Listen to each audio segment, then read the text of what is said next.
Today on TimmyTechTV, the EVGA X99 Micro. Stay tuned.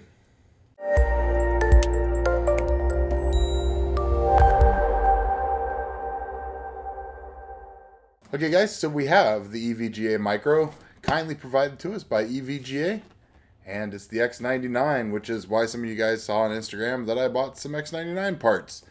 Let's go ahead and get in the box, see what's there, and then we'll take a view of the motherboard on my fancy new test bed from Puget Systems.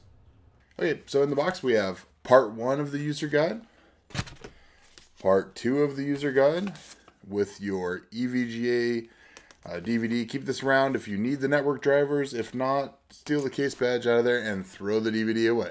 We have a 2-slot SLI bridge. We have your back panel I/O shield. No padding. We have the shield that goes over the top of the inside of the I/O on the motherboard, as well as an extra screw. We have 4 straight-to-straight SATA connectors. And we have an adapter to split out some test points from one of these little interesting proprietary motherboard adapter things that we'll see when we get into the motherboard. Okay, so here we have the board on the Puget Systems test bench. It's a cool little test bench that you'll be seeing a review of later on.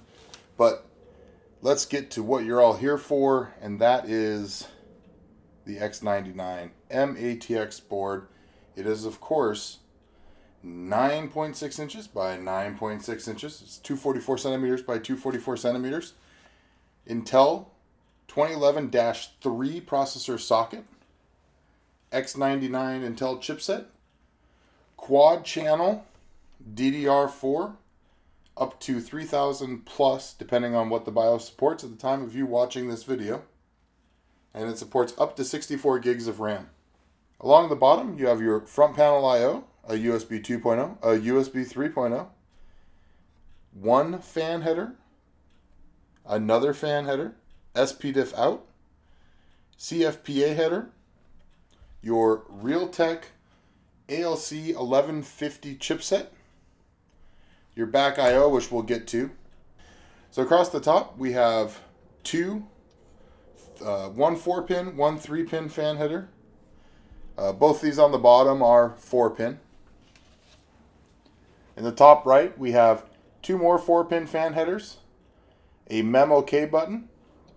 Down the side, we have power reset, that multi-point socket that you can plug the leads into, debug LED, 24-pin power, 6 SATA 6 gig, that would be SATA 3, of course.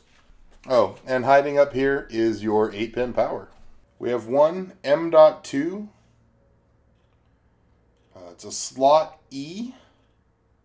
It shares signal distribution from USB 2.0 number 5 port. A couple last things before we take a look at the back I/O. I almost forgot to point out the most important thing. It does have a speaker built in. I don't know that's actually the most important thing, but you don't actually see it very often anymore. The one thing I do want to cover is, depending on what processor you choose, so I chose the lowest in one, the one that has 28 lanes. It actually changes the layout of the 3 slots. Instead of 16-16-8, it's 16-8-4. Okay, across the back we have 2 USB 2.0, your BIOS CMOS flashback, 4 more USB 2.0s, 4 USB 3.0s, an Intel i217 NIC, and your analog audio output jacks as well as your optical. Okay guys, that's just a brief overview of the EVGA X99 Micro, or MATX, board. It's awesome, it looks great, it's got subtle colors. I don't know, I really like the look of this. It's going to go in an awesome build that features my Case Labs MATX case. It's also going to feature a Dark Pro Be Quiet heatsink that's 250 watt TDP. It's awesome, super quiet, big hunkin' glorious, awesome looking thing.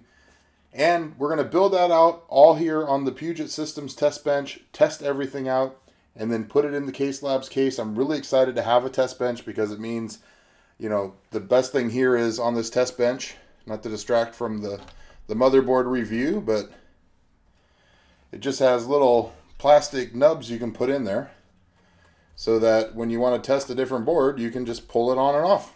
So that's it for the review of the X99 board.